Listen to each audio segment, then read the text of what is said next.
भगवान कृष्ण के बारे में हर चीज मधुर है। श्रीपाद वल्लभाचार्य ने बहुत मधुर ढंग से यह वर्णन किया है कि कैसे श्री कृष्ण के बारे में हर चीज मधुर है।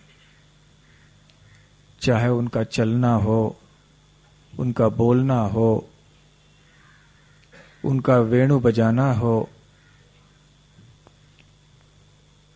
उनका हरण करना, तरण करना, उनके गोप गोपियां, उनके गाय, उनका सौंदर्य, उनके अधर, उनके नयन,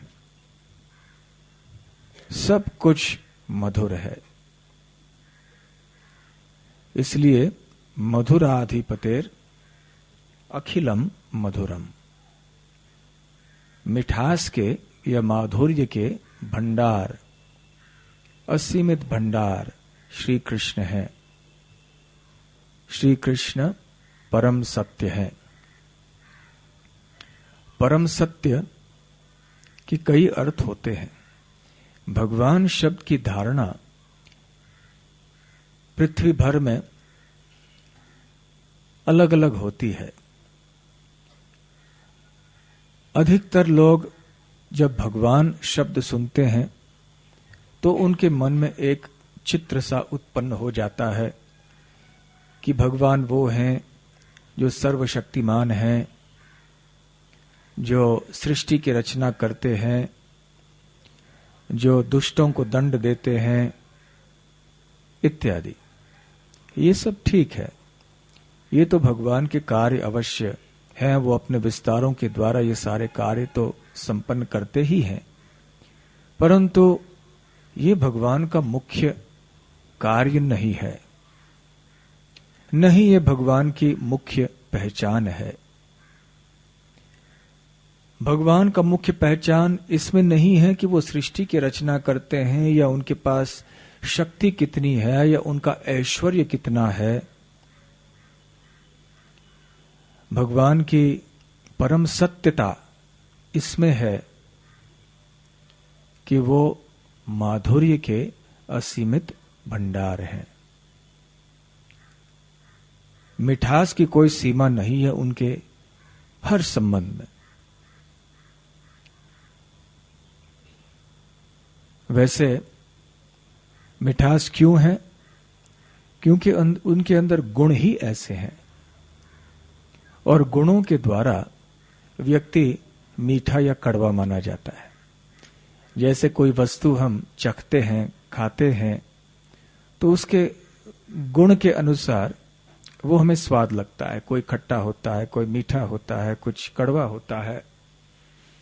उसी प्रकार से व्यक्तियों के स्वभाव के अनुसार भी थोड़े लोग ऐसे होते हैं, स्वभाव से मीठे होते हैं, थोड़े स्वभाव से कड़वे होते हैं, थोड़े स्वभाव से खट्टे होते हैं।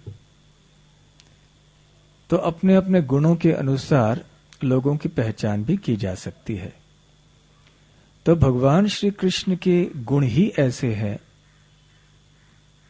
कि हर दृष्टि से देखा जाए कि वो मीठे ही मीठे हैं।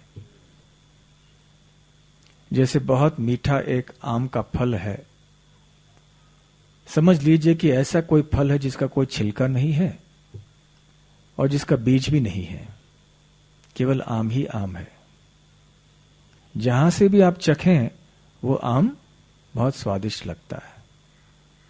तो श्री कृष्ण वैसे हैं। श्री कृष्ण के गुण शुरुआत से अंत तक ऐसे हैं कि जहां से भी आप उनको देखने का प्रयास करें, समझने का प्रयास करें, उनके चरित्र का विश्लेषण करने का प्रयास करें, श्री कृष्ण मधुर ही मधुर है। और इसलिए वो सर्व आकर्षक है। कृष्ण शब्द का तात्पर्य ही है सर्व आकर्षक, जो अपने अनंत गुणों के द्वारा सबको आकर्षित करते हैं। यहां तक कि जो आत्माराम है, जो आत्मसंतुष्ट ऋषि मुनि हैं, जो इस संसार के भोग में बिल्कुल रमण नहीं करते हैं, ऐसे लोगों को भी श्री कृष्ण आकर्षित करते हैं, क्योंकि उनके दिव्य गुण इतने प्रभावशाली हैं। कई ऐसे दार्शनिक होते हैं जिनको हम निर्विशेषवादी या मायावादी या अद्वैतवादी कहते हैं। उनकी धारणा ये है कि परम सत्य निर्गुण है, निर्विशेष है, निराकार है। परंतु हालांकि भगवान का निराकार ब्रह्म ज्योति का एक प्राकट्य है, परंतु ये भगवान का मूल अस्तित्व नहीं है। भगवान का परम सत्य का मूल अस्तित्व ये है कि वो एक व्यक्ति है, और व्यक्तित्व उनके अंदर है, इसलिए रूप भी है और गुण भी है। जब शास्त्रों में यह बताया जाता है कि श्री कृष्ण निर्गुण हैं, इसका मतलब है कि उनके अंदर भौतिक गुण कोई नहीं है। इस संसार के सत्वगुण, रजोगुण, तमोगुण का प्रभाव उन पर तनिक भी नहीं है। जब उनसे बताया जाता है कि वो निर्विशेष हैं, तो इसका मतलब है कि उनके अंदर संसार के कोई विशेषता या गुण नहीं है, परंतु आध्यात्मिक गुणों के वो असीमित समुद्र है। जब कहा जाता है कि भगवान निराकार है, तो निराकार नहीं है, उनका एक रूप है जो सच्चिदानंद विग्रह है, परंतु उनका रूप इस संसार के भौतिक तत्वों से, जड़ पदार्थों से बना हुआ एक रूप या शरीर नहीं है। हर अवस्था में भगवान का शरीर दिव्य रहता है, अलौकिक रहता है, सच्चिदानंद रहता है। इसलिए भगवान श्री कृष्ण अनंत सद्गुणों से संपन्न है, और इन गुणों के द्वारा वो अपने माधुर्य का प्रकाशन करते हैं। यहां जितने भी व्यक्तियों के अंदर गुण देखे जाते हैं, वो सब भगवान श्री कृष्ण के अंदर हैं, इसलिए हमारे अंदर हैं। जैसे समुद्र के एक बूंद में वही गुण रहेंगे अणु मात्र में, जो कि समुद्र में है, नहीं तो उस बूंद के अंदर वो गुण आए कहां से? तो यदि समुद्र के गुण हम पहचानना चाहते हैं तो बूंद का विश्लेषण करना चाहिए, बूंद की परीक्षा करनी चाहिए, तब जाके समुद्र क्या चीज है हमें पता चल सकता है। तो आचार्यों ने बताया है शास्त्रों के अनुसार कि श्री कृष्ण के अनंत गुण हैं। इतने गुण हैं कि अनंत शेष भी इन गुणों का उल्लेख करते करते अभी तक अंत तक पहुंचे नहीं हैं। फिर भी श्रील रूप गोस्वामी कहते हैं कि आचार्यों ने 64 गुणों को चुना है जो वो मानते हैं कि प्रमुख हैं, और भगवान श्री कृष्ण के अंदर ये 64 गुण परिपूर्णता में, असीमित मात्रा में विद्यमान रहते हैं। तो भगवान श्री कृष्ण के पास जो गुण हैं, उनके बारे में चैतन्य महाप्रभु सनातन गोस्वामी को चैतन्य चरितामृत में बताते हैं। कहते हैं कि भगवान श्री कृष्ण के अंदर ये 50 गुण हैं, और गुणों का उल्लेख करने के बाद फिर वो कहते हैं कि जीवे शेते वसंतोपि बिंदु बिंदुतया क्वचित। वो कहते हैं ये 50 गुण जीव के अंदर भी है। जीवेशु एते वसंतेपि, वो वास करते हैं ये गुण जीव के अंदर भी, साधारण गुण के जीव के अंदर भी, परंतु बिंदु बिंदुतया क्वचित। बिंदु बिंदुतया मतलब बिंदु मात्र में, अणु मात्र में जीव के अंदर ये 50 गुण विद्यमान रहते हैं। तो जो भी इस संसार में हम देखते हैं, बहुत कोई अमीर है, कोई सुंदर है, कोई बुद्धिमान है, कोई प्रभावशाली है, तेजस्वी है, शक्तिशाली है, कोई अच्छी कविता लिखता है, कोई उपन्यास अच्छा लिख सकता है, कोई गीत अच्छा गा सकता है, कोई क्रीड़ा अच्छी तरह से कर सकता है, कोई अच्छी तरह से बोल सकता है। ये जितने भी गुण हम लोगों में देखते हैं संसार में, बिंदु बिंदु तया क्वचित। वो भगवान के ही गुण हैं जो ऐसे जीवों के मात्र में, जीवों के जीवन में, उनके शरीर में बिंदु मात्र रूप में प्रकट होते हैं। परंतु भगवान श्री कृष्ण का क्या है? परिपूर्णतया भाति तत्रैव पुरुषोत्तमे। परंतु पुरुषोत्तम भगवान श्री कृष्ण के अंदर यह गुण परिपूर्णतया भाति, भाति मतलब प्रकट होते हैं। किस मात्रा में प्रकट होते हैं? परिपूर्णतया। तो ये 50 गुण जो है परिपूर्णता से भगवान श्री कृष्ण के अंदर विद्यमान रहते हैं। तो जीवों के अंदर कितने ये गुण हैं? भगवान के 50 गुण बिंदु बिंदुतया, बहुत कम, बहुत ही कम, अणुमात्र। यदि हम जीवों को देखकर इतना प्रभावित होते हैं तो कृष्ण को देखकर कितना प्रभावित होंगे। आजकल हम ये देखते हैं कि लोग बहुत ज्यादा प्रभावित होते हैं उन लोगों के प्रति जो थोड़े सुंदर हैं, जो अच्छा गीत गा सकते हैं, या जिनके पास धन अधिक है। और ये तो बिंदु मात्र है। यदि उस व्यक्ति को वो जान ले जिनके अंदर ये 50 गुण समुद्र के तुलना में है, तो फिर क्या वो इस संसार के लोगों के प्रति आकर्षित उसके बाद हो सकते हैं? नहीं। और चैतन्य महाप्रभु आगे समझाते हैं कि श्री कृष्ण के पास केवल ये 50 गुण नहीं है जो जीवों में अणुमात्र मात्रा में दिखाई देते हैं, उनके अंदर और 5 गुण भी हैं। सदा स्वरूप संप्राप्तः सर्वज्ञ नित्य नूतनः। सबसे पहले सदा स्वरूप में वो स्थित रहते हैं। अपने स्वरूप से, अपने स्थान से वो कभी पतित नहीं होते हैं, इसलिए उनका नाम है अच्युत। अच्युत मतलब जिनका पतन नहीं होता है।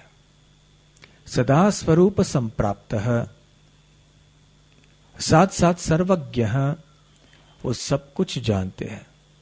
भूतकाल, वर्तमान काल, भविष्य काल, ये है भगवान श्री कृष्ण की पहचान। और भगवान श्री कृष्ण भगवद गीता में भी ऐसे कहते हैं। नित्य नूतनः, भगवान श्री कृष्ण सदैव एक तरुण की तरह दिखाई पड़ते हैं। किशोर अवस्था उनकी नित्य रूप है। कभी भी आपने भगवान श्री कृष्ण का चित्र नहीं देखा होगा जिसमें वो बूढ़े दिखते हैं, जिसमें उनके बाल सफेद हो गए हों, क्योंकि ये भगवान का एक गुण है। न केवल वो सर्वज्ञ है, वो नित्य नूतन, सदैव तरुण रहते हैं। और फिर आगे चैतन्य महाप्रभु कहते हैं सच्चिदानंद सांद्रांगः, उनका जो शरीर है वो सच्चिदानंद है और ये शरीर आनंद से पूर्ण है। आनंद का घना स्वरूप है उनका शरीर। और साथ साथ में सर्व सिद्धि निषेवितः, समस्त सिद्धियां उनके अंदर हैं। यहां योगी लोग थोड़ी सिद्धि प्राप्त कर लेते हैं और इतना प्रभाव जमाते हैं लोगों के ऊपर, और जो मासूम अज्ञानी लोग होते हैं थोड़े बहुत ऐसे योग सिद्धि के प्रदर्शन से इतना प्रभावित हो जाते हैं कि वो उस व्यक्ति को भगवान कहना शुरू कर देते हैं। और वो लोग भी ऐसे होते हैं कि अपने आप को जब कोई भगवान बोलते हैं लोग मना नहीं करते हैं, परंतु भगवान के अंदर सर्व सिद्धि निषेवसा, उनके अंदर समस्त सिद्धियां उपस्थित हैं। और ये जो 5 सिद्धियां हैं अधिक, वो जीवों में नहीं हैं, परंतु चैतन्य महाप्रभु बताते हैं अथ पंचगुणा ये स्युर अंशेन गिरिशादिषु। ये जो 5 अधिक गुण हैं जो जीवों में नहीं हैं, वो गिरीश अर्थात शिव जी और अन्य जो बड़े बड़े देवता हैं उनमें ये पाए जाते हैं। केवल जीवों में, साधारण जीवों में नहीं पाए जाते। और उनमें भी ये जो अधिक 5 गुण हैं वो कितने हैं, कितनी मात्रा में है? अंशेन।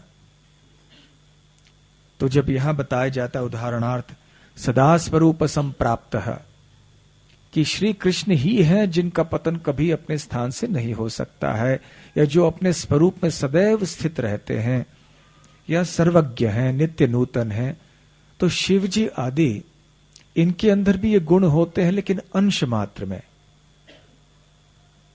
शिव जी के अंदर वो पहले 50 गुण भी प्राय अधिक मात्रा में होते हैं जीवों की तुलना में, परंतु अधिक ये 5 गुण हैं अंश मात्र।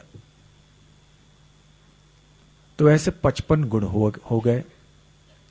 और फिर चैतन्य महाप्रभु आगे जाके बताते हैं कि इससे अधिक भी और 5 गुण हैं श्री कृष्ण में, जो शिवजी आदि में भी नहीं पाए जाते हैं, लेकिन ये नारायण स्वरूप में पाए जाते हैं।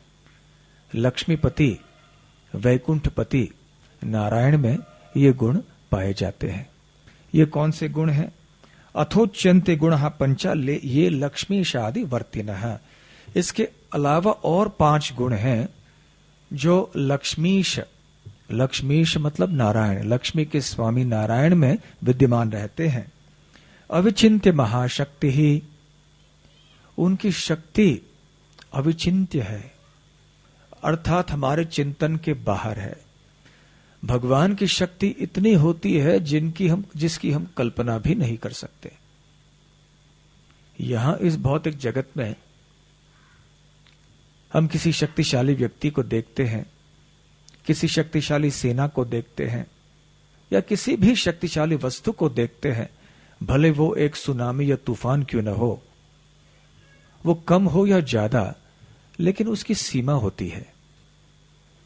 परंतु भगवान की शक्ति अविचिन्त्य महाशक्ति, ये है भगवान की शक्ति। जब तक हम इस बात को नहीं मानेंगे कि भगवान की शक्ति अविचिन्त्य है, हम भगवान को नहीं समझ पाएंगे। तो भगवान की शक्तियां अनेक हैं और उनकी शक्तियों के द्वारा वो अपने इच्छा की पूर्ति करते हैं। दूसरी बात चैतन्य महाप्रभु कहते हैं कोटि ब्रह्मांड विग्रह, कि उनमें से कोटि कोटि ब्रह्मांड उत्पन्न होते हैं, जैसे कि महाविष्णु से। ये हमारा जो ब्रह्मांड है वो केवल एक ही ब्रह्मांड है, ऐसे अनंत कोटि ब्रह्मांड हैं, और ये सारे ब्रह्मांड महाविष्णु भगवान के त्वचा के रोम छिद्रों से उत्पन्न होते हैं। और ये हमारे लिए एक ब्रह्मांड जो मध्यम वर्ग का ब्रह्मांड है, इतना बड़ा प्रतीत होता है और है भी। तो ऐसे अनंत कोटि ब्रह्मांड है, और ये एक ब्रह्मांड भगवान महाविष्णु के त्वचा के एक छिद्र से निकलता है। तो हम कल्पना कर सकते हैं कि महाविष्णु कितने विशाल हैं, कोटि ब्रह्मांड विग्रह है, और हम कितने छोटे हैं। तो जब भी किसी व्यक्ति के अंदर कोई अहंकार या घमंड आने लगता है, तो उसको ऐसे सोच लेना चाहिए कि मैं कौन हूं और भगवान कौन है। फिर तीसरी बात चैतन्य महाप्रभु कहते हैं अवतारावली बीजम, असंख्य अवतार भगवान के हैं। श्रीमद् भागवतम में बताया गया है कि भगवान की इतने अवतार हैं जितने समुद्र में लहरें हैं।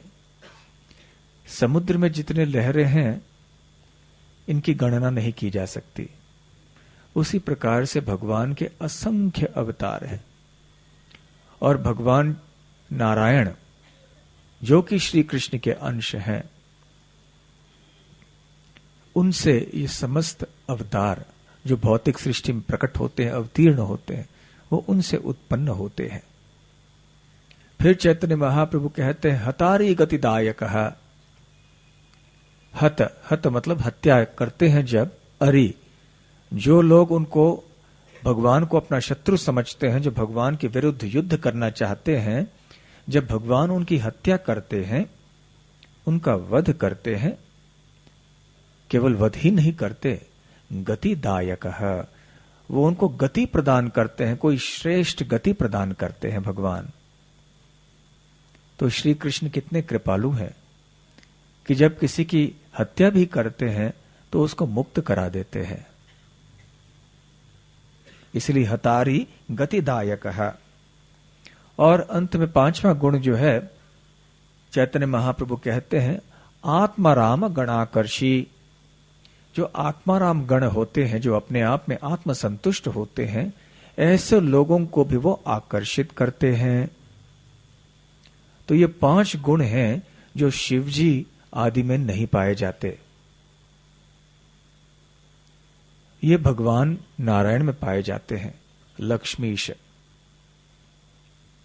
और ये गुण भले परिपूर्णता में नारायण भगवान में रहते हैं, लेकिन फिर भी महाप्रभु कहते हैं अमी कृष्णे किलाद्भुतः, कि यद्यपि ये भगवान नारायण में ये अधिक 5 गुण रहते हैं जो कि शिवजी में भी नहीं है, यही 5 गुण कृष्ण में और भी अद्भुत रूप से रहते हैं जो कि नारायण में भी नहीं है। तो भगवान श्री कृष्ण इन 5 गुणों का भी प्रदर्शन अद्भुत रूप से करते हैं। हालांकि नारायण के अंदर भी ये 5 गुण रहते हैं। तो भगवान नारायण में ये 60 गुण रहते हैं जो श्री कृष्ण के अंदर भी अद्भुत रूप से प्रकट होते हैं या प्रकाशित होते हैं। लेकिन इनके अलावा चैतन्य महाप्रभु बताते हैं कि 4 गुण और श्री कृष्ण के अंदर हैं जो लक्ष्मीपति, वैकुंठपति नारायण के अंदर भी नहीं है। तो वो कौन से 4 गुण हैं, यहां ये चैतन्य महाप्रभु बता रहे हैं। श्रील प्रभुपाद जी बताते हैं कि कृष्ण भक्त को चाहिए कि वो अच्छी तरह से श्री कृष्ण को समझे कि श्री कृष्ण कौन है। फिर हमारे अंदर कभी कोई गलत धारणा नहीं हो सकती, कभी हमारे अंदर संशय गलत नहीं हो सकता है। हमारी श्रद्धा अटूट हो जाएगी, निष्ठा बढ़ जाएगी, हम सुदृढ़ रूप से भक्ति कर पाएंगे। और विशेष करके जो प्रचार करना चाहते हैं उनको ये सब बातें ज्ञात होनी चाहिए, ऐसे प्रभुपाद जी बताते हैं अपने तात्पर्य में। तो आइए श्री कृष्ण के अंदर वो कौन से विशेष 4 गुण हैं जो भगवान नारायण के अंदर भी नहीं हैं, उनके बारे में हम सुन लेते हैं। ये चैतन्य चरितामृत के मध्य लीला के 23वें अध्याय में पाया जाता है। चैतन्य महाप्रभु को जब शिक्षा देते हैं सनातन गोस्वामी को, सर्वाद्भुत चमत्कार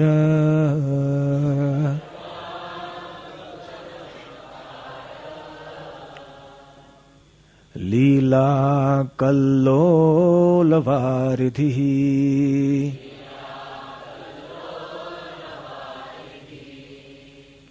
अतुल्य मधुर प्रेम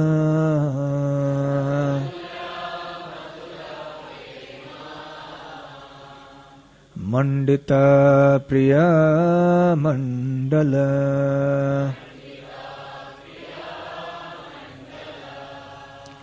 सर्वाद्भुत चमत्कार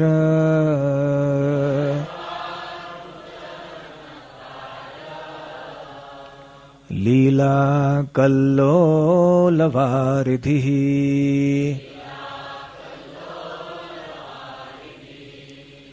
अतुल्य मधुर प्रेम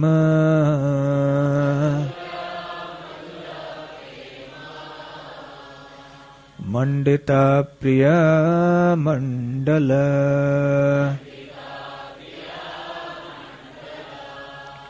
सर्वाद्भुत चमत्कार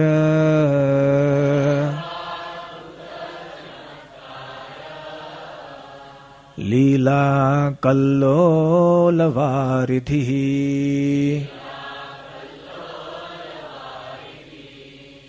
अतुल्य मधुर प्रेम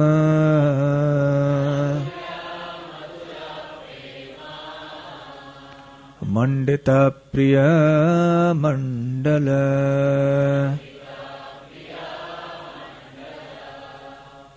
बोलिएगा।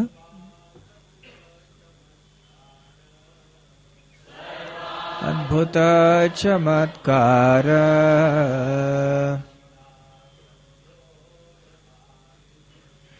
लीला कल्लोलवारिधिः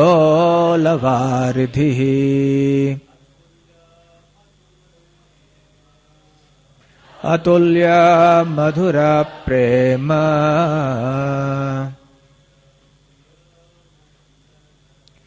वंदिता प्रिय मंडल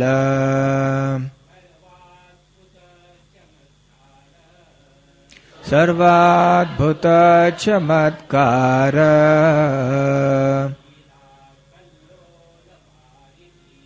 लीला कल्लोलवारिधिः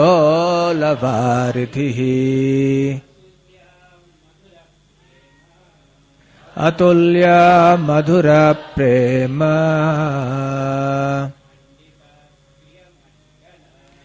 मंडिता प्रिय मंडल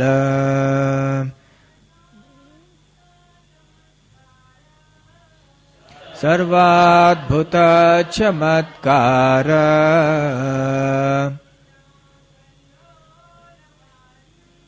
लीला कल्लोलवारिधिः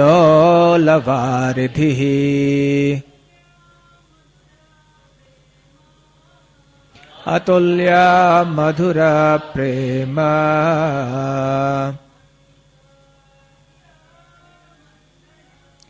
पंडिता प्रिय मंडल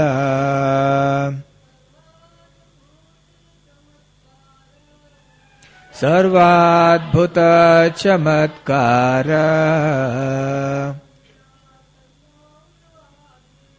लीला कल्लोलवारिधिः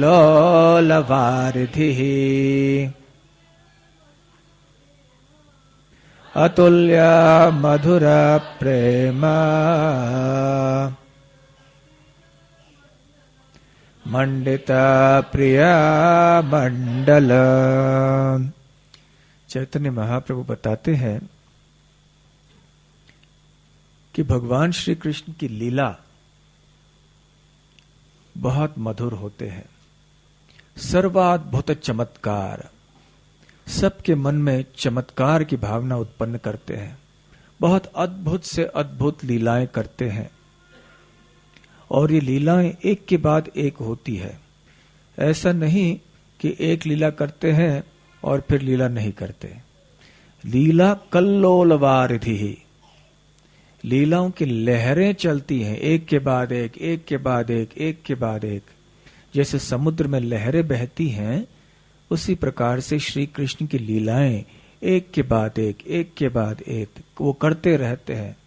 अनादिकाल से करते आए हैं और अनंत काल तक करते रहेंगे। तो ये है भगवान श्री कृष्ण की सुंदर लीलाएं जो सबके मन को विस्मित कर देती हैं। चमत्कार की लीलाएं, अनंत लीलाओं के भंडार हैं श्री कृष्ण। तो ऐसी लीलाओं के कारण श्री कृष्ण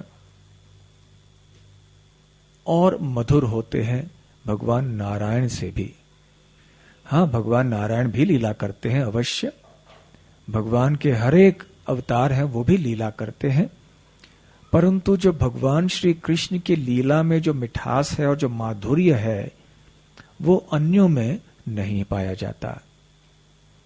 तो इसलिए पहला गुण जो श्री कृष्ण के अंदर है, जो कि भगवान नारायण के अंदर भी नहीं है, वो है लीला माधुरी।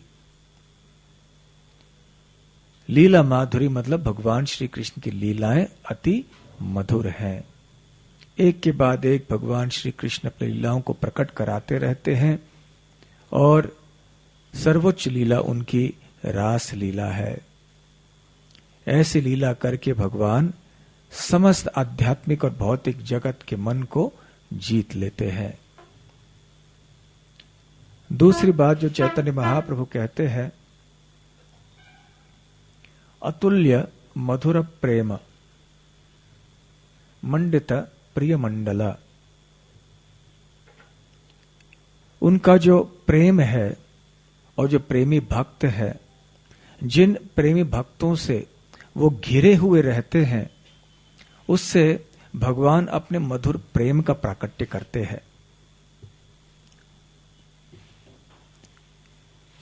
भगवान की जो माधुर्य है वो अपने भक्तों के मधुर प्रेम के ऊपर आधारित होता है। जैसे जैसे भक्तों का प्रेम और मधुर और तीव्र होते जाता है, भगवान श्री कृष्ण का माधुर्य भी बढ़ते जाता है। वृंदावन में भगवान श्री कृष्ण का माधुर्य न केवल बढ़ जाता है, बल्कि उस माधुर्य का समझ लीजिए कि विस्फोट होता है। उबल उबल के वो बाहर आता है और भर भर के वृंदावन में दिखा जाता है, और भगवान के का ऐश्वर्य जो है वो संकुचित हो जाता है, क्योंकि वृंदावन में भगवान श्री कृष्ण का प्रेम और ऐसे मधुर होता है क्योंकि वो अपने प्रेमी भक्तों से घिरे हुए होते हैं। मंडित प्रिय मंडला, उनके भक्त मंडल जो है उनके उसको घेर के रहते हैं। भगवान अपने भक्तों के साथ सुशोभित रहते हैं। भगवान कभी भी अकेले नहीं रहते हैं, इसलिए उनका प्रेम अतुल्य रूप से मधुर है। अतुल्य मधुर प्रेम मंडित प्रिय मंडल। तो भगवान श्री कृष्ण अपने भक्तों के प्रेम के द्वारा अपने माधुर्य का प्रकट करते हैं। ऐसी लीलाएं भी करते हैं जैसे माता यशोदा के शुद्ध मधुर प्रेम के कारण वो अपने आप को बंध जाने के लिए तैयार हो जाते हैं। नहीं तो कौन है जो भगवान को बांध सकता है। ठीक उसी प्रकार नंद महाराज के शुद्ध माधुर्य प्रेम के कारण वो उनके जूते, उनके पादुकाएं भी उनके सर के ऊपर रख के ले आने के लिए तैयार हो जाते हैं। याज्ञिक ब्राह्मणों की पत्नियों के शुद्ध मधुर प्रेम के कारण भगवान श्री कृष्ण उनके द्वार में आते हैं भिक्षा मांगने के लिए। वृंदावन की गोपियां, उनका प्रेम इतना शुद्ध है कि जब वो गीत गाती हैं और तालियां मारती हैं, श्री कृष्ण नृत्य करने लगते हैं। और ऐसे नृत्य में और श्री कृष्ण के अपने भक्तों के प्रेम के वशीभूत होने से जो श्री कृष्ण को आनंद का अनुभव होता है, वो भगवान जो आत्माराम हैं अपने अंदर भी रमण करते समय उनको इतना आनंद नहीं मिलता है। तो वृंदावन की विशेषता ये है कि इसमें भगवान सबसे ज्यादा, सबसे अधिक अपने भक्तों के हवाले होते हैं, अपने भक्तों के हाथों में वशीभूत होते हैं। तो उनका ये अति वशीकरण होने के कारण भगवान का माधुर्य बढ़ जाता है। जहां भगवान अपना भगवत स्वरूप का प्राधान्य रखते हैं, जैसे वैकुंठ में, वहां भी अवश्य माधुर्य है, परंतु ऐश्वर्य ज्यादा है। प्राधान्य ऐश्वर्य का है। परंतु वृंदावन में भगवान श्री कृष्ण अपने भक्तों के इतने अधिक मात्रा में, असीमित मात्रा में अधीन हो जाते हैं, वशीभूत हो जाते हैं, कि ऐसे वशीभूत होने के कारण श्री कृष्ण और भी मधुर हो जाते हैं। तो देखिए, भगवान श्री कृष्ण अपने भक्तों के परायण होना चाहते हैं, अपने भक्तों के शरण में होना चाहते हैं, अपने भक्तों के हाथ में एक कठपुतली बनना चाहते हैं। तो ये भगवान की विशेषता है। इसको घुमाएंगे आप कृपया, बोर्ड को। ये दो गुण हो गए। इसको प्रेम माधुरी, लीला माधुरी और प्रेम माधुरी कहते हैं। लेकिन और भी दो गुण हैं, चैतन्य महाप्रभु कहते हैं।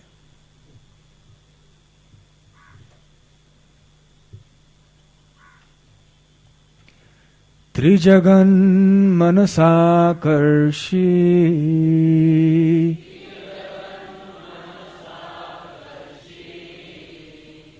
मुरली कल कूजितः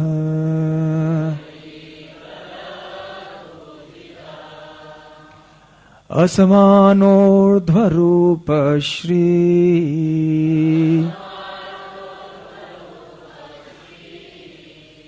विस्मापित चराचरः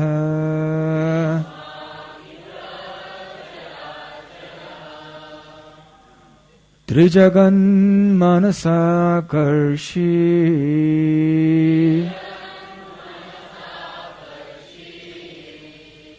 मुरलीकलकूजितः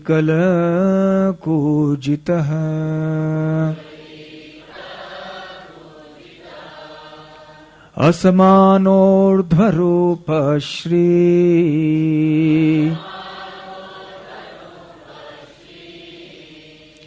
विस्मापित चराचरः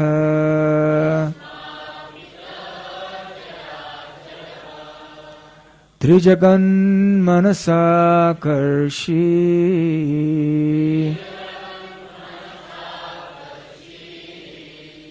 मुरलीकलकूजितः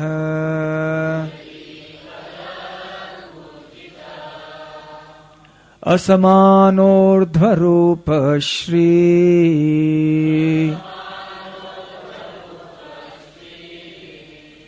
विस्मापित चराचरः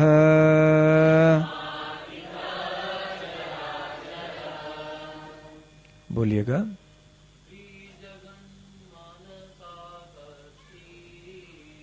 त्रिजगन्मनसाकर्षी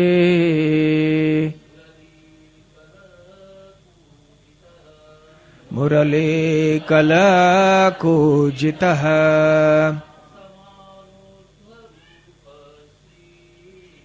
असमानोर्ध्वरूप श्री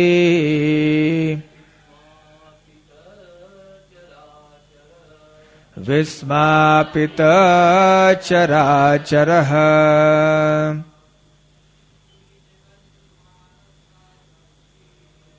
त्रिजगन्मनसाकर्षी मुरलीकलकूजितः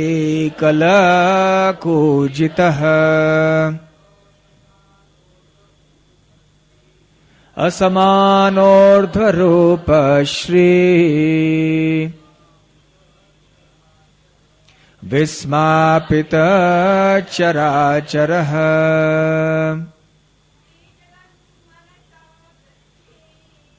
त्रिजगन्मनसाकर्षी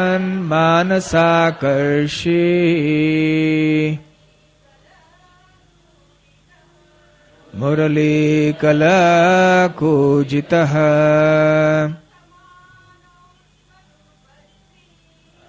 असमानोर्ध्वरूप श्री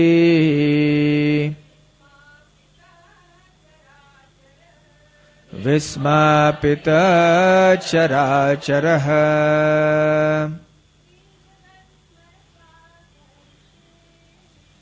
त्रिजगन्मनसाकर्षी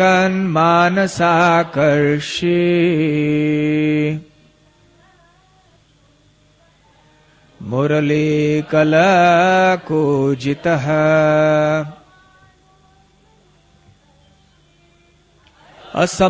असमानोर्ध्वरूप श्री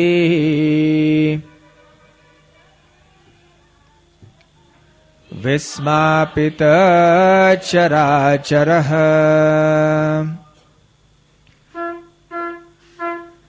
तो चैतन्य महाप्रभु बताते हैं कि भगवान श्री कृष्ण का तीसरा जो विशेष गुण है वो है अपनी मुरली वादन। मुरली कलकूजितः, मुरली कल, मुरली की जो ध्वनि है, जो मधुर ध्वनि है, वो इतनी मधुर है। त्रिजगन मनसाकर्षी, तीनों जगत को, भू भुव स्वः, तीनों का मन जीत लेते हैं। इसको वेणु माधुरी कहते हैं। वेणु माधुरी मतलब भगवान का वेणु बजाना इतना मधुर होता है कि सबका मन वो हरण कर लेती है। इतना अद्भुत है भगवान का बांसुरी बजाना कि इसका वर्णन नहीं किया जा सकता। इसके लिए पर्याप्त कोई शब्द भी नहीं है। जब भगवान श्री कृष्ण बांसुरी बजाते हैं तो प्रकृति के नियम ही उल्टे हो जाते हैं। हर एक वस्तु का गुण ही बदल जाता है, गुण धर्म हर एक व्यक्ति चीज का, वस्तु का बदल जाता है। जैसे नदियां, उनका तो गुण धर्म है कि वो ऊपर से नीचे बहती हैं, लेकिन श्री कृष्ण के बांसुरी की ध्वनि सुन के नदियां बहना बंद कर देती हैं, पानी बस अटक जाता है, सब कुछ उल्टा हो जाता है। ध्यान में बैठे हुए ऋषि मुनि ऊपर के लोकों में भी उनका भी ध्यान भंग हो जाता है। जो चर और अचर प्राणी हैं उनके भी गुण धर्म बदल जाते हैं। जो चर प्राणी हैं वो स्थिर हो जाते हैं, जो अचर प्राणी हैं वो अपने अष्ट सात्विक विकार दिखाने लगते हैं भगवान श्री कृष्ण की बांसुरी की ध्वनि सुन के। तो ये है वेणु माधुरी। भगवान श्री कृष्ण जब वेणु बजाते थे तो वृंदावन में सभी कोई आकर्षित हो जाते थे। विशेष करके हम तो पिछले कई दिनों में सुन चुके हैं कि गोपियां भी भगवान श्री कृष्ण की बांसुरी के वदन सुनकर अपने घरों को छोड़कर वंशीवट चली गईं। अंत में चैतन्य महाप्रभु कहते हैं, असमानोर्ध्व रूप श्री। भगवान श्री कृष्ण का रूप अर्थात उनका सौंदर्य, और श्री मतलब सौंदर्य भी हो सकता है और ऐश्वर्य भी। असमान ऊर्ध्व, न उसका कोई उससे कोई श्रेष्ठ है न कोई समान है। अतुलनीय भगवान का रूप और ऐश्वर्य है। और ऐसे सौंदर्य से क्या होता है, विस्मापित चराचर। तो जो चर और अचर प्राणी होते हैं वो भी विस्मित हो जाते हैं, चकाचौंध हो जाते हैं, आश्चर्यचकित हो जाते हैं, भाव विभोर हो जाते हैं श्री कृष्ण के अतुलनीय सौंदर्य को देखकर। तो जब हम श्री कृष्ण के सौंदर्य के प्रति आकर्षित हो जाएंगे तो इस संसार के झूठे सौंदर्य को भूल जाएंगे। तो ये है रूप माधुरी भगवान श्री कृष्ण की। इस प्रकार से भगवान श्री कृष्ण के ये 4 विशेष अधिक गुण होते हैं जो कि नारायण में भी नहीं होते हैं। तो कौन से हैं ये 4 गुण?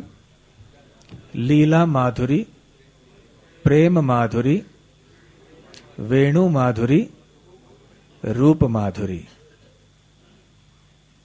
यह इस दुनिया में लोगों को एक ही माधुर्य समझता है। क्या है वो? धन माधुरी। जिसके पास धन है बस समझते हैं कि यही सब कुछ है, इससे ही सब माधुर्य आ जाता है। तो धन ही सबसे मधुर वस्तु है, ऐसा दुनिया के लोगों की धारणा होती है। परंतु ये सब गलत धारणाएं, झूठी धारणाएं खत्म हो जाएंगी जब हम कृष्ण के प्रति, कृष्ण के ये 4 मधुर गुणों से कि हम भली भांति परिचित हो जाएंगे और कृष्ण की भक्ति करना हम शुरू करेंगे। इसलिए वृंदावन में श्री कृष्ण की जो लीलाएं हैं, उनका जो प्राकट्य है वो बहुत ही विशेष होता है। चैतन्य महाप्रभु एक दूसरी जगह में बताते हैं कि भगवान पूर्ण है, हर दृष्टि से पूर्ण है, परंतु भगवान के विभिन्न रूप होने के कारण, भगवान के विभिन्न अनगिनत विस्तार होने के कारण वो उस पूर्णता को भिन्न भिन्न मात्रा में प्रकट कराते हैं। ऐसा नहीं है कि भगवान का हर एक रूप उतनी ही मात्रा में अपने पूर्णता को प्रकट करते हैं। है भगवान पूर्ण, परंतु उनके विस्तार जो होते हैं आवश्यकता के अनुसार, भाव के अनुसार, लीला के अनुसार उतना ही उनके भगवत्ता को प्रकट करते हैं। तो भगवान श्री कृष्ण द्वारका में पूर्ण है, भगवान श्री कृष्ण वैकुंठ में भी पूर्ण ही हैं, लेकिन मथुरा में वो पूर्णतर है। मतलब उनकी पूर्णता का वो और ज्यादा थोड़ा प्रकाशन करते हैं, प्राकट्य करते हैं। और वृंदावन में वो पूर्णतम है। मतलब उनकी पूर्णता जो है उसकी सीमा के बाहर पहुंच जाते हैं। वृंदावन के बाहर सब जगह भगवान पूर्ण तो हैं, परंतु वृंदावन में कृष्ण पूर्णतम है, सबसे ज्यादा पूर्ण। क्यों? क्योंकि इस स्थान में भगवान श्री कृष्ण अपने समस्त गुणों को प्रकट करते हैं। वृंदावन में जो श्री कृष्ण अपने गुणों का प्रकाशन करते हैं, द्वारका, मथुरा, वैकुंठ आदि में इतनी मात्रा में नहीं करते। तो ये विशेष करके जो माधुर्य के गुण हैं वो वृंदावन में विशेष करके रह जाते हैं। और इसलिए भगवान का जो रूप वृंदावन में है वो अतुलनीय है, सर्वश्रेष्ठ है। श्यामम एव परम रूपम।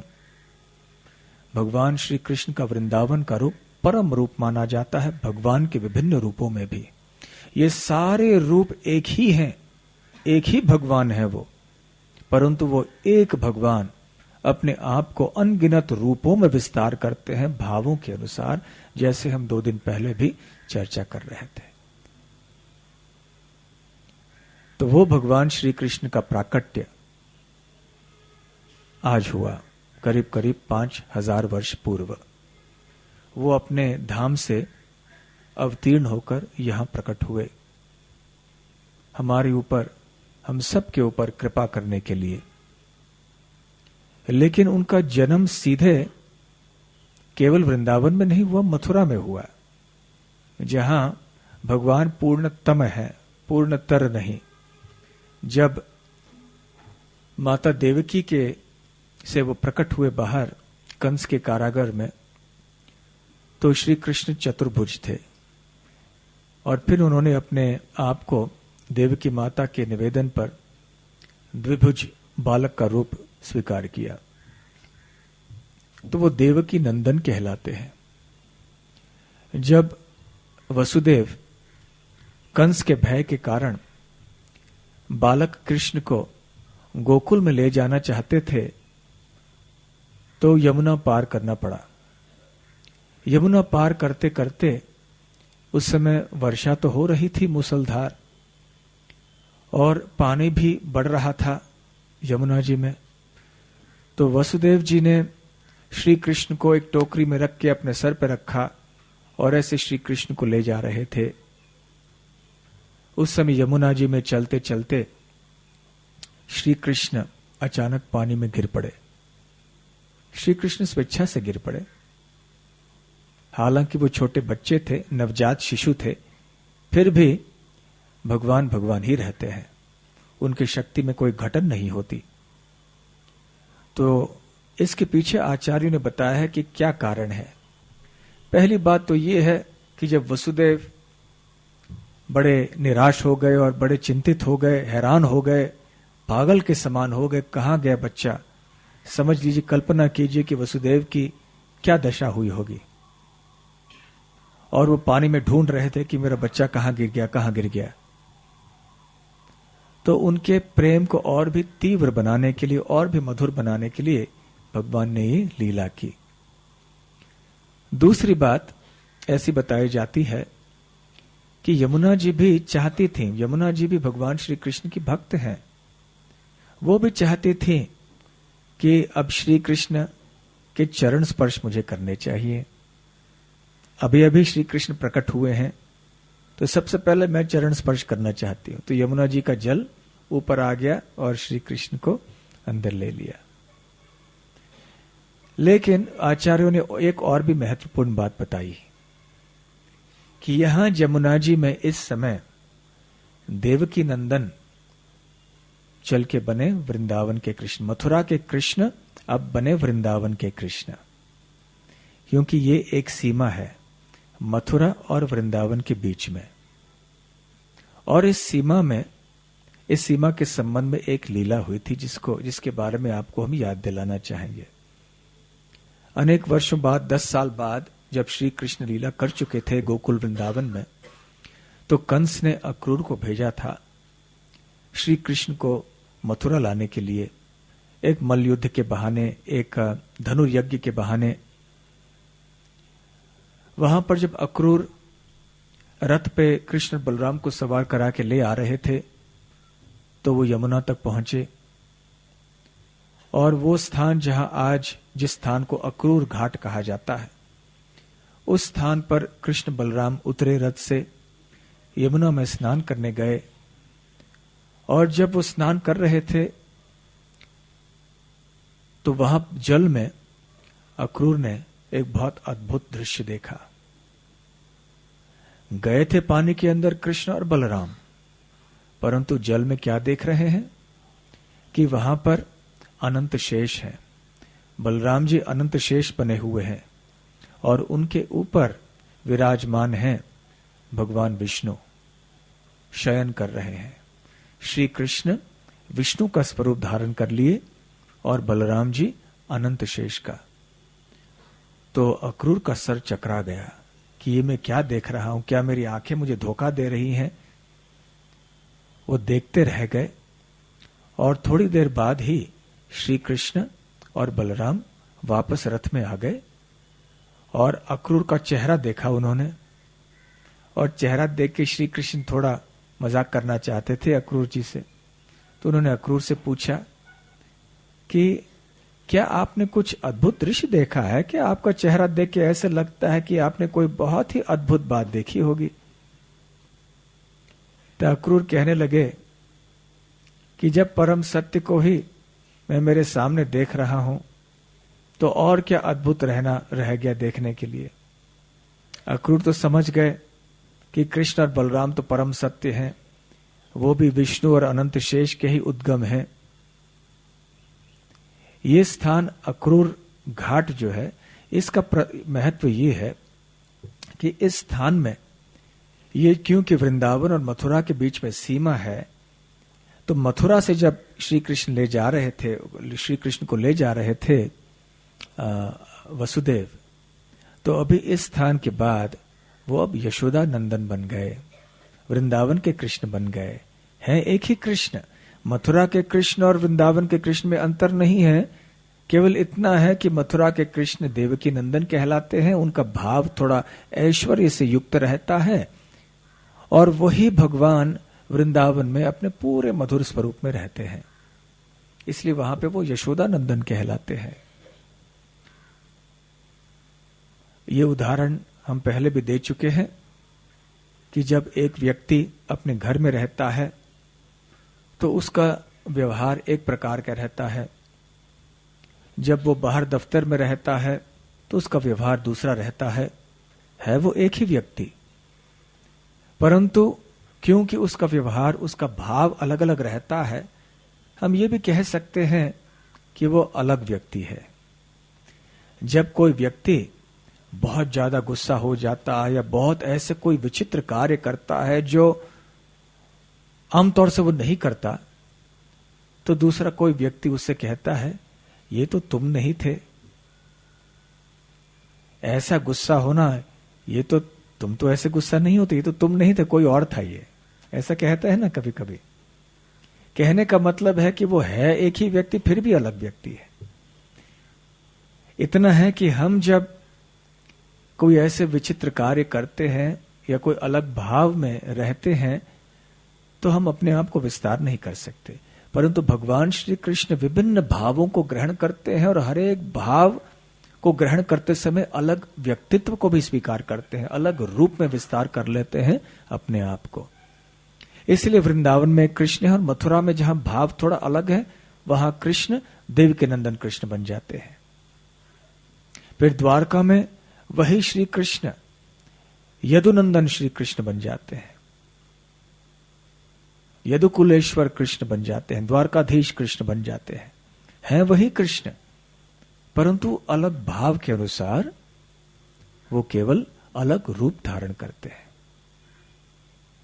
तो जब यमुना पार करते हैं वसुदेव, तो वो कृष्ण अभी वृंदावन के बन जाते हैं। तो आगे चल के गोकुल में वो नंद महाराज के घर में जाते हैं, जहां की यशोदा मैया सो रही होती हैं। माता यशोदा ने भी जन्म दिया हुआ होता है। किनको जन्म दिया हुआ होता है माता यशोदा ने? हाँ, योग माया को। हाँ, लेकिन और एक बात आपको बताएं कि हालांकि ये अधिक मात्रा में लोगों को ज्ञात नहीं है, लेकिन हमारे वैष्णव आचार्यों ने बताया है अपनी टीकाओं में कि माता यशोदा को जुड़वे बच्चे हुए वृंदावन में। क्योंकि जो माताओं को पता है जब बच्चे का जन्म होता है तो बहुत थकावट होती है, और अक्सर ऐसे होता है कि माता सो जाती है बाद में थकावट के कारण। तो माता यशोदा भी सो गई थी, नींद में थी। ये तो साधारण नींद नहीं है, ये योग माया के द्वारा निर्मित नींद है, योग निद्रा है। और माता यशोदा को पता नहीं चला कि मेरे जुड़वे बच्चे हुए हैं। एक थी योग माया और दूसरे थे कृष्ण। तो इस रात को भगवान श्री कृष्ण ने एक ही साथ दो जगह में जन्म लिया। एक है मथुरा में देवकी से, और दूसरा है वृंदावन में यशोदा से। और जब देवकी नंदन कृष्ण को वसुदेव लेकर आए और उन्होंने श्री कृष्ण को माता यशोदा के बगल में रखा, जहां योग माया देवी थी, योग माया के प्रभाव से ही वसुदेव ने माता यशोदा के दूसरे बगल में जो कृष्ण थे उनको देखा नहीं। यहां योग माया के पास कृष्ण को रखा, योग माया को उठाया और चले गए। और बाद में दोनों, ये कृष्ण और वो कृष्ण, एक हो गए और ये यशोदानंदन कृष्ण बने। और फिर जब सबने देखा कि बच्चा रो रहा है, जन्म हुआ, जाके देखा तो माता यशोदा ने जन्म दिया हुआ है शिशु को, कृष्ण को। इस प्रकार से कृष्ण का प्राकट्य इसी दिवस पर हुआ। तो जब हम कहते हैं कि श्री कृष्ण का प्राकट्य मथुरा में हुआ, ये सही है। जब हम कहते हैं कि वृंदावन में हुआ, वो भी सही है। और जब हम कहते हैं कि मथुरा और वृंदावन दोनों जगह एक साथ हुआ, वो भी सही है। श्री कृष्ण केवल प्रकट होते हैं, अप्रकट होते हैं। उनका जन्म हमारी तरह तो नहीं होता है। इसलिए श्री कृष्ण जहां चाहें, जिस तरह से चाहें, जिस रूप में चाहें, वो अपने आप को प्रकट करा सकते हैं। फिर वृंदावन में माता यशोदा नंद महाराज को श्री कृष्ण की बाल लीलाओं का, पौगंड लीलाओं का आनंद देखने का, जो स्वाद लेने का आनंद मिला, जो कि देवकी और वसुदेव को नहीं मिला। देवकी और वसुदेव तो जेल में रहे इतने साल, और उनके कारण ही श्री कृष्ण प्रकट हुए, परंतु भगवान की सुंदर बाल लीलाओं को देवकी वसुदेव नहीं देख पाए। जब 10 साल की आयु में, 10.5 साल की आयु में श्री कृष्ण वृंदावन से मथुरा चले गए, उस समय देवकी और वसुदेव इन्होंने श्री कृष्ण की मथुरा और द्वारका लीलाएं देख ली। लेकिन पहले 10.5 साल की लीलाएं माता यशोदा और नंद महाराज अन्य ब्रजवासियों के साथ में देखते रहे, इनका स्वाद लेते रहे। वृंदावन की लीलाएं अनेक हैं। लीला कल्लोल वारिधि, बस जैसे समुद्र में लहरें बहती हैं, एक के बाद ऐसे सुंदर लीलाएं करते रहे श्री कृष्ण। वृंदावन के निवासियों का मन पूरी तरह से उन्होंने जीत लिया। एक लीला आपको हम सुनाना चाहेंगे आज। छोटी सी लीला है, बहुत मधुर है। आप तो जानते ही हैं कि श्री कृष्ण के घर में कोई मक्खन की, दूध की, दही की कोई कमी नहीं थी। नंद महाराज के पास 9 लाख गाय थी, लेकिन फिर भी श्री कृष्ण वृंदावन में अन्यों के घरों में जाके माखन, दूध, दही आदि चोरी किया करते थे। और इन लीलाओं को देख के गोपियां बहुत प्रसन्न होती थी, लेकिन बाहर से क्रोधित होने की लीला करते थे। अंदर से बहुत प्रसन्न हो जाती थी, क्योंकि श्री कृष्ण जो भी करते थे इतने सुंदर दिखते थे, उनकी लीलाएं इतने आकर्षक होती थी कि उनके मन में गुस्सा हो ही नहीं सकता था। तो खैर एक दिन हुआ ये कि प्रभावती नाम की गोपी थी वृंदावन में। वो माता यशोदा के पास आई कि आपका जो कृष्ण है ये हमारे घर में आके रोज माखन चोरी करता है, और जब हम श्री कृष्ण को पकड़ते हैं तो वो मानने के लिए तैयार नहीं होता है। तो माता यशोदा ने कहा कि ठीक है, जब आप ऐसे पकड़ोगे कभी श्री कृष्ण को आपके घर में माखन चोरी करते हुए, उसको मेरे पास ले आना, और ऐसे दशा में ले आना जबकि उसके मुख में माखन लगा हुआ है। तब मेरे सामने तो कम से कम वो कह नहीं सकेगा कि मैंने माखन चोरी नहीं की है, फिर मैं उसको दंड दूंगी। तो प्रभावती गोपी ने कहा ठीक है। तो श्री कृष्ण अगले दिन अपने ग्वाल बाल मित्रों के साथ में माखन चोरी करने के लिए गए। अन्य घरों में भी तो गए, लेकिन प्रभावती गोपी के घर में भी गए।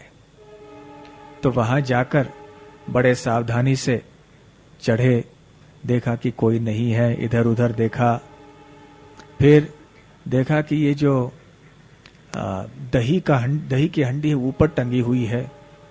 उन्होंने सोचा क्या किया जाए, अपने ग्वाल बाल सखा के कंधे के ऊपर चढ़े, फिर भी पहुंच नहीं पाए। फिर सोचा कि क्या किया जाए, वहां ऊखल पड़ी थी, ऊखल को रखा, ऊखल के ऊपर चढ़े, फिर भी नहीं पहुंच रहे थे। फिर उन्होंने देखा क्या करना चाहिए, यहां एक लाठी है, लाठी ली और तोड़ दिया हंडी। वहां से जो दही मक्खन निकला उसको खाने लगे, अपने मित्रों में बांट दिया, बंदरों को भी बांट दिया। बंदर तो वृंदावन के प्रसिद्ध है, तो बंदरों को भी मक्खन खिला दिया। अब ये हल्ला गुल्ला सुना प्रभावती गोपी ने, वो अपने घर के किसी दूसरे भाग में व्यस्त थी अपने घर के कार्यों में। 24 घंटे थोड़ी कोई बैठ सकता है रखवाली करने के लिए दही की हंडियों की, तरह तरह के काम रहते हैं घर में। तो प्रभावती गोपी ने आवाज सुनी तो दौड़ के चली आई, और श्री कृष्ण तो उखल के ऊपर खड़े थे, वो जल्दी से उतर के भाग भी नहीं सके। तो प्रभावती गोपी ने पकड़ लिया हाथ, अब पकड़ा, अब छोड़ेंगे नहीं, अब चलो हमारे साथ, माता यशोदा के पास चलो, अब देखते हैं तुम्हें अच्छा खासा दंड मिलेगा। तो श्री कृष्ण बोले अभी तैयार नहीं हुए, फिर भी, लेकिन मक्खन सब गिर रहा है, फिर भी नहीं नहीं नहीं, मैंने कोई चोरी नहीं की। तो श्री कृष्ण को माता यशोदा के घर की ओर ले गई, और जब ले जा रही थी तो नंद महाराज वहां आए। तो प्रभावती गोपी को लगा ये मामला मेरे और यशोदा के बीच में होना चाहिए, नंद महाराज को बीच में नहीं लाना चाहिए। और तो कृष्ण के ऊपर कपड़ा डाल दिया, शाल था उनका, वो डाल दिया ताकि नंद महाराज देख नहीं पाए, समझ नहीं पाए। तो फिर माता यशोदा के पास आई, और उधर माता यशोदा के पास किस भाव से ले आई थी कि देखो आज तुम्हारे बच्चे को मैं पकड़ी हूं, रंगे हाथ पकड़ा गया आज कृष्ण। तब तक कृष्ण ने क्या किया था, एक चाल कर दी कृष्ण ने अपना रूप बदल लिया और प्रभावती गोपी के लड़के का रूप धारण कर लिया। और फिर प्रभावती गोपी ने कपड़ा उतारा, देखो तुम्हारा बच्चा। प्रभावती गोपी ने नहीं देखा, केवल माता यशोदा की ओर देखी, देखो तुम्हारा बच्चा ऐसे है। तो माता यशोदा और अन्य जो वहां उपस्थित उन्होंने देखा, जोर जोर से हंसने लगी। फिर प्रभावती गोपी ने बच्ची की ओर देखा, अरे मैं तो मेरा बच्चा है। उन्होंने पकड़ा था कृष्ण को और हाथ में आया खुद का बच्चा, नहीं मैं तो कृष्ण को ही ले आई थी, ये कैसे हो गया। तो प्रभावती गोपी का मन चकरा गया, ये क्या हो गया, कुछ पता नहीं चला। तो सब लोग हंसने लगे। फिर माता यशोदा भी बोली, देखो आज व्रज में बहुत बड़ा अन्याय होना था, लेकिन नहीं हुआ, भगवान की कृपा से। झूठा आरोप लगाया गया था, ऐसे माता यशोदा सोच रही थी कि प्रभावती गोपी का बच्चा ही खुद माखन चोरी कर रहा था, ऐसे यशोदा माता सोच रही थी, और अन्य लोग भी यही सोच रहे थे। हालांकि माखन चोरी किसने की थी? माखन चोर कृष्ण ने ही की थी, परंतु प्रभावती गोपी के बच्चे का रूप ऐन वक्त पर कृष्ण ने स्वीकार कर लिया। और जैसे माता यशोदा अपने बच्चे कृष्ण को ही हाथ पकड़ के ले जा रही थी वापस अपने घर में, अपना बच्चा है तो घर में ही ले जाना पड़ेगा ना, तो ले गई। उस समय कृष्ण ने अपना फिर से अपना रूप धारण कर लिया और फिर कहने लगी, गोपी ये देखो, अगली बार मेरे बारे में ऐसे शिकायत करोगे, मुझे ऐसे ले जाओगे, तो मैं तुम्हारे पति का रूप धारण करूंगा। तो कल्पना कीजिए, माता यशोदा पकड़ कर लेके जाएंगे, ये कृष्ण है, और जब सबके सामने देखी अपने पति है तो क्या हालत हो जाएगी, कितनी बदनामी हो जाएगी, लोग हंसी मजाक करेंगे श्री कृष्ण के उस गोपी के ऊपर। तो उस दिन के बाद प्रभावती ने सोचा, आज से अभी कभी हम शिकायत नहीं करेंगे, भाई चोरी जितना करना है कर लो, दही मक्खन जो खाना है वो खा लो। तो हम देखते हैं कि ये श्री कृष्ण की मधुर लीलाएं हैं, जिसके कारण वृंदावन के कृष्ण इतने विशेष माने जाते हैं। हरे कृष्ण कृष्ण कृष्ण हरे हरे, हरे राम राम राम हरे हरे। तो आपके कोई प्रश्न हैं?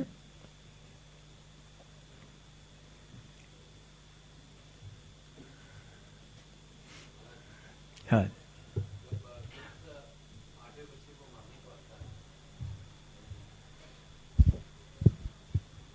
तब वो तो बच्चे को तो मार नहीं सकता।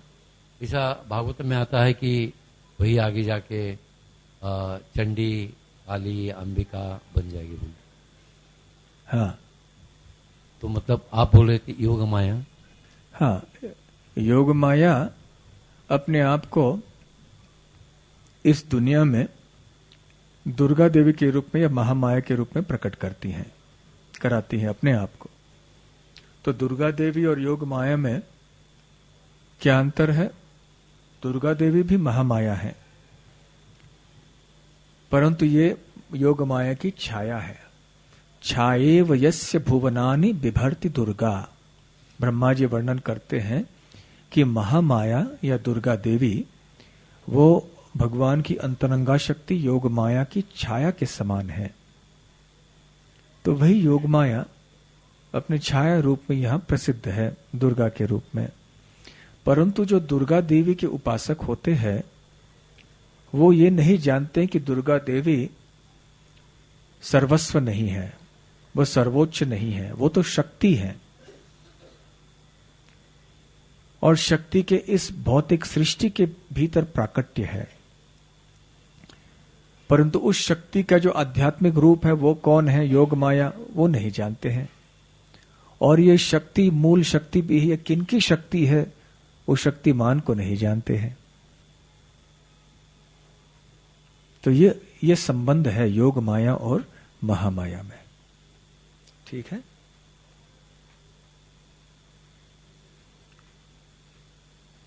श्री कृष्ण जन्माष्टमी 2 दिन मनाई जाती है, सप्तमी अष्टमी। तो ऐसा क्यों? सप्तमी नहीं, केवल एक जो दिन दर्शिका होती है उसकी गणना में थोड़े अंतर होते हैं, इसलिए ऐसे थोड़ा अंतर कभी कभी होता है। कई लोग एक दिन पहले मनाते हैं, कई लोग एक दिन बाद में मनाते हैं, ऐसे होता है। ठीक है। और कोई प्रश्न?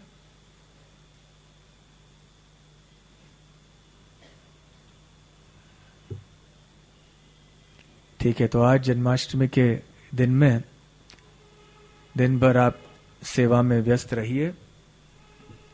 हालांकि आप कल से थोड़े बहुत थके हुए भी होंगे, और आज जब भी अधिक कीजिए, सेवा कीजिए। सेवा तो भरपूर है यहां करने के लिए, कृष्ण की संतुष्टि के लिए।